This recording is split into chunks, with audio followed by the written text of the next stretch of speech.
I had bare minimum expectations for this. Why in God's name would anybody want to pay $800 for a DS emulator when you can just get a DS and like 20 games? That's because this isn't a DS emulator. It's an entire computer. It just so happens that its best use case is emulating dual screen games. I mean, it's not the smartest investment, but it grew on me a little bit more than I was expecting. It's called the AYANEO Flip DS. I supported their Indiegogo campaign back in January. Reviewers got their unit around February, and I got this guy just last week. There are a bunch of different SKUs. I opted to get the one that is almost identical to the Asus ROG Ally spec-wise. I think this is the cheapest one that was available with 2 screens. You could spend a lot more money than this to get a lot more specs. Probably don't do that. I have reviewed AYANEO's stuff in the past. I stopped because they just made so many of them, releasing so fast, they're barely different from each other, and I really don't like any of them. I'll give AYANEO some credit though. They've been making PC handhelds since before the Steam Deck hit the market, but they were expensive, and they got bottom billing on the jank spectrum. I opted to get this one because of just how different it is. When I ordered it, I was expecting that I was going to be playing like DS and 3DS emulation on here, but I was never expecting Wii U emulation. This kind of came at a perfect time, right after the 3DS and Wii U network shut down. I just hacked my Wii U last week to get all my stuff off of there. Well, now it's on here, and it's kind of f***ing awesome. But I have to keep reminding myself that this was $800. You can get a comparable one-screen handheld for a bit less than that, but could a one-screen handheld do this?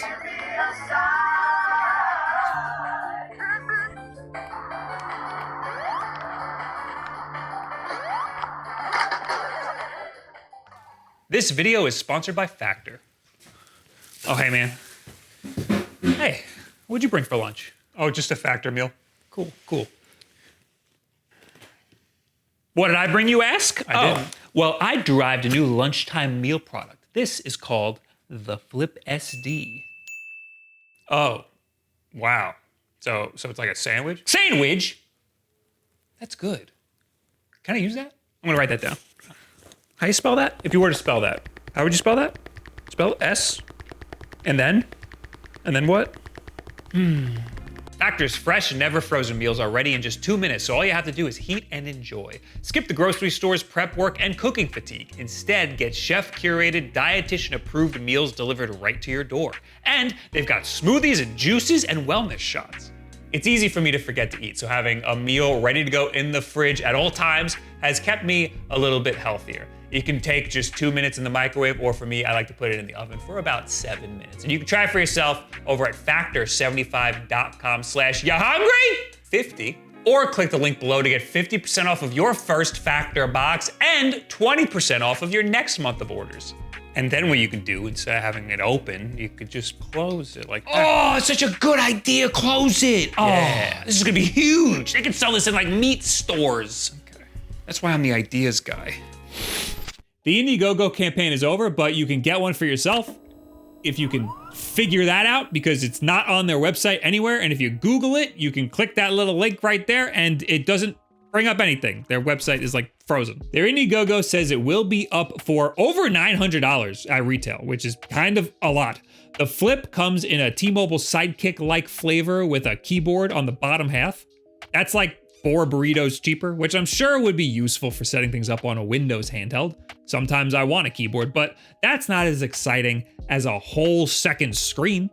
This one here has a Ryzen 7840U, which is comparable to the Z1 Extreme in most other popular Windows handhelds. It also has 16 gigabytes of RAM, which is also comparable, and 512 gigabytes of storage, which is decent enough. There's also a micro SD card slot, but everything I wanted to put on here fit on that 512 gigabytes so far. There is an 8840U version, a newer processor, but that version is almost identical to the 7840U version, aside from some useless AI features. The top screen is 1920 by 1080 and 120 Hz, so again, comparable to the Asus ROG Ally. Although it won't have variable refresh rate, because it is a natively portrait display. I think they both are, actually. The bottom screen is 960 by 640. It's pretty tiny, but interestingly, it's exactly 4 times the resolution of a Game Boy Advance screen and 3 times the resolution of a 3DS's bottom screen. So those will scale pretty beautifully. It's a little weird for the bottom screen of a DS and the gamepad for a Wii U. It's not going to be great for those, but you know, we take these small wins as they come at us. I'm both pleasantly surprised and a little bit disappointed at how this thing feels. It does feel like a premium product. It is extremely dense though. It's actually not easy to hold it with one hand. It's pretty heavy. Holding it for long play sessions without something to rest your hands on might be a bit rough. I'm usually skeptical of clamshell devices that aren't made by Nintendo. It's not easy to make a clamshell that isn't gonna break on you over time. But this one feels really good. It's pretty stiff and it cannot open to any angle. It has 3 locking adjustments, but the 3 that it has are sufficient enough. It can go all the way back, which is great. I actually really like the look of it. When it's closed, it looks like a box of wet wipes or something. But when it's open, it looks like the beefiest 3DS you've ever seen. It is also very comfortable, and the buttons and the D-pad are the type of clickiness that I like. But, of course, there are some significant flaws. The thumbsticks, they're fine, but they're recessed in a way that is really very annoying to use. The left thumbstick is okay, but the right one is extremely inconvenient to reach for. So it's really not ideal for twin stick games where you have to reach your thumb back and forth from the face buttons to the thumbstick. And the face buttons are really, really shallow. So sometimes pressing them feels weird, like I'm not pressing down enough or something. Weirdly, the D-pad feels fine. And the triggers are fine too. And it's got 2 extra buttons here at the top. This thing has the power where it matters. It benchmarks directly between the Asus ROG Ally and the Lenovo Legion Go. But benchmarks don't really mean that much. I'd imagine that since the Ally is the more popular device, games might be a little more optimized for that. But the AYANEO Flip plays Call of Duty surprisingly well. I was getting over 100 frames on the basic setting.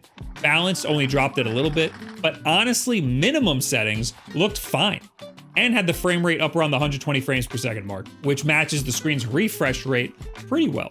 Resident Evil 4 on here plays similarly to all the other Windows handhelds that I've tried. I have to lower the resolution to 720p and the refresh rate down to 60 Hz to get nice, stable gameplay. You might notice that this bottom screen is displaying stats like the current frame rate, power level, CPU and GPU usage, battery, storage, and temperatures. The fan speeds always say 0. That definitely is not right. You can hear it. It's definitely loud. Not the loudest, but definitely audible. All of these tests were at the 28 watt TDP setting, which actually is 30 watt TDP, I think, because that's what it says when I'm playing the game. The device can go all the way down to 2 TDP if you really wanted to clock it down. I ran it at a full 30 pretty much the whole time I've been using it, and that led to some pretty abysmal battery life. I was looking at like 2 to 3 hours when it was just sitting there on the desktop doing absolutely nothing. I've been filming B-roll for only about an hour. I've only been going around the desktop, popping in and out of a couple of games. Nothing really too power intensive. 28% battery from a full charge. I got around 45 minutes from a full charge when I was actually playing a game at full processing power. But most of you watching this will probably use this device mostly for emulation, which doesn't have to take up the full processing power. I did not use EmuDeck to get all of my stuff working on here because I wanted to optimize each individual emulator for this specific device. The first thing that I tried was GBA because I was really excited to try Game Boy Advance emulation on that bottom screen. And it does look awesome. I had a little bit too much fun playing Game Boy Advance games on the bottom screen while watching something else on the top. This is the iPad Kid device. This is complete overkill, but that's kind of what we're here for. Yeah! Woo! Getting stuff on the bottom screen isn't always easy. Sometimes it is. The bottom screen is recognized as a second monitor, but AYANEO has a full screen overlay on it in an attempt to help you out a bit. It sometimes helps, and sometimes gets in the way. You can click through on the bottom here to go to Smart Dual Screen, and it will show you a list of windows that are available. A lot of times, it's hard to tell what's what. It doesn't give you the full name of the window. You just click on one, and it just moves to the bottom screen. If it's wrong, you can just try again.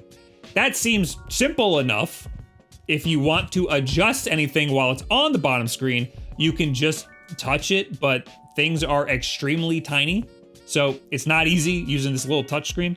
The AYANEO Flip DS does have a little mouse nubbin. It's kind of like the red dot on the old IBM ThinkPads. It's pretty terrible, but when you're in a bind, it can help. I found myself using an external mouse to set up as much of this as I could. I would recommend setting up all your emulators with the help of external devices. In fact, when I set up Melon DS, I pretty much needed an external mouse. There is no DS emulator out there that has two separate windows for the top and bottom screen. You can't separate the windows at all. There is an app called On Top Replica that's supposed to allow you to separate whatever windows you want. I couldn't get this to work. Seemed like a huge pain in the ass. What I found was I could just use a mouse and take the Melon DS screen and make it as big as I could. Now, whenever I open Melon DS, I just have to drag it to the middle.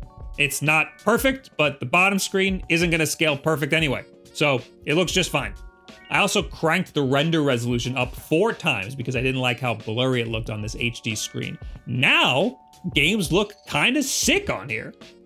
3DS is a lot easier. You can find the latest version of Citra if you Google around hard enough. Citra does allow you to separate the top and bottom screens with just a setting. It's very easy, and you can take that second screen and fling it over to your second monitor down there with the built-in AYANEO tool very easily. And full screen works just fine. I also cranked the render resolution up a little bit just to make the polygons look nice and crisp.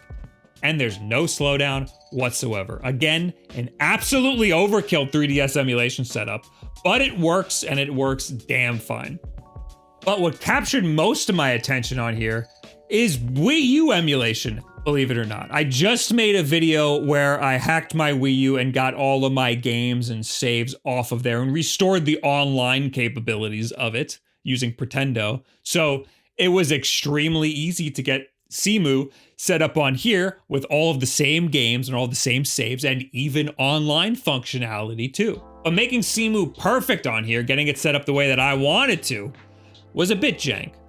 But we got there eventually. Cemu allows for the bottom screen to work as a separate window, so that was easy, again using the built-in AYANEO tool. However, I do find myself having to check this box pretty much every time I open Cemu for some reason. But Cemu runs pretty awesome. I had to check that same async shader compile checkbox that I did on my desktop, and that makes the games run nice and smooth. And just like on my desktop and on my Wii U, Pretendo just works, and it works great. So I'm back to playing Mario Maker 1 online, no problem. But to get Cemu looking perfect on here, it required a bunch of little tweaks and some third-party apps. One of those being borderless gaming. This is just to get the top bar on the Cemu bottom screen to go away. And I think I had to use it for Citra too. That's a simple enough fix. For the borderless gaming app, you need to add each game in Citra to the borderless gaming app because it treats each window differently because they all have different titles. That is extremely annoying.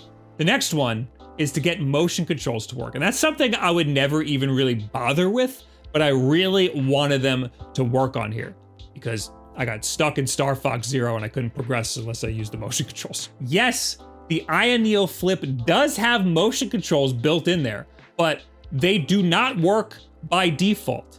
There is a little setting to unlock them, but that requires 2 third-party apps that they suggest that you download. And even then, it will only use the motion controls as a left or right stick input. And that's not useful at all to us. And I really racked my brain for a while trying to figure out how the hell to unleash the motion controls that are locked away in here.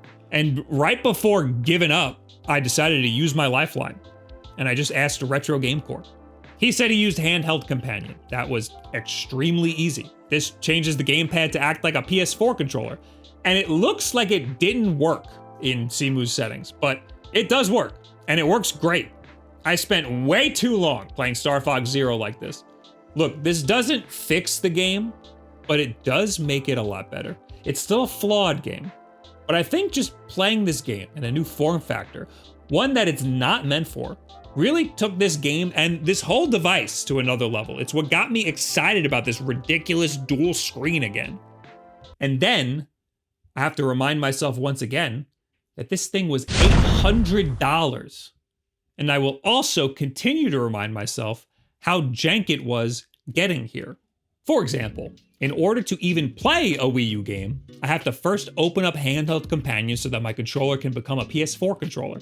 I then have to open up Simu, click that little drop down to separate the second window, and only then can I select the game that I want. Oh yeah, also make sure borderless gaming is on, but I guess that's fine because that starts when Windows starts. But only then can I enjoy my games. I guess I could set up emulation stations so I could have all of my ROMs laid out in a nice, neat little list, but I would still have to configure each individual emulator to work on this dual screen and do all my little stupid tweaks and open all of these apps. It's just easier to do that all with the Windows desktop or even the ISpace launcher. Also, I have left this thing on the minimum brightness the whole time I've been using it. The minimum brightness is still extremely bright. I cannot play this in the bedroom because it illuminates the whole room, and there's no lowering it. This second screen also brings more issues. I moved the Chrome window down there so that I could watch Subway Surfers while I played Berserk Boy, but then the next time I opened Chrome, it defaulted to the bottom window. And there is no send it back button because this wasn't put there by the AYANEO app. It was there on desktop. I had to plug in a mouse to move it back. Got it. I got it. We figured it out. Also, the AYANEO app isn't perfect. Some things don't show up there, so you have to use a mouse. Or something to move a window down there. Or the little stupid nubbin. I hit the power button. God damn it.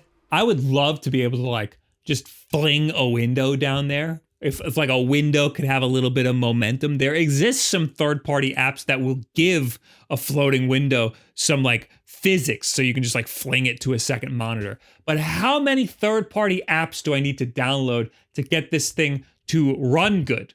Isn't that what the ISpace launcher is for? There's also a dedicated button for minimizing all windows, which is useful for minimizing the Aya app on the bottom screen, but sometimes that minimizes too much. So it looks like there's two. This minimizes everything but the bottom screen, and this minimizes the bottom screen, I think. I could keep going here. It's unfortunate because Windows in a handheld form factor is just inherently jank. These PC handheld manufacturers can only do so much. But they could do a little more for $800. I keep saying $800, but really, that's what I paid. This thing will cost you over $900. And that's if you could even load their website right now. If $900 doesn't sound like a lot of money to you, it is actually pretty cool to be able to multitask on one device. It can play games just as good as an Asus ROG Ally, and you have the added benefit of some stellar Wii U and 3DS emulation. But honestly ask yourself, how much Wii U emulation are you realistically going to be doing on this thing? An ROG Ally or even just a Steam Deck is almost always going to be a better value. You can still emulate Wii U on that. You'll just have the second screen on the side. Honestly, most of the Wii U games that I have in my library that I dumped already are just single screen games. The second screen doesn't do anything except for Star Fox Zero. So this is literally just a Star Fox Zero machine. Yeah, it can play 3DS pretty good, but for the love of God, just get a 3DS and 20 games for the same price. Look, I know how cool this thing looks. I got a ton of messages after I posted a picture of this thing on Twitter. People asking me, what the hell's that thing? this is potentially the most niche PC handheld. There is something really cool about its novelty, but at that price point, and with that level of tomfoolery you have to do to set this thing up right, it certainly isn't practical for most people. How do I clap if I'm holding the thing? How did I do this last time? What do you guys think about the flip AYANEO DS flippy guy? I'm really torn on it because I am having fun with it, but it is really hard to recommend over a bunch of the other stuff out there. They're just a better value. If this thing was my only handheld, I don't know if I would love handheld gaming that much. Also, I know AYANEO, and I wouldn't be surprised if this thing just isn't available and they won't ship anything until the Flip DS2 comes out in like 6 months. They're just farting these things out. Anyway, let me know what you guys think. Leave in the comments below. At me on Twitter and all this other social media garbage. Thank you, Factor, for sponsoring this video. Check them out if you're hungry. And I'm over on twitch.tv/WulffDen all the time. That's where I check these things out. Usually we can hang out and talk there too. But of course, the most important thing you can do to help support this channel, subscribe right here. I post every goddamn week. And share this video with a friend who is super duper. They just love the Wii U. Thank you very much. I'll see you later.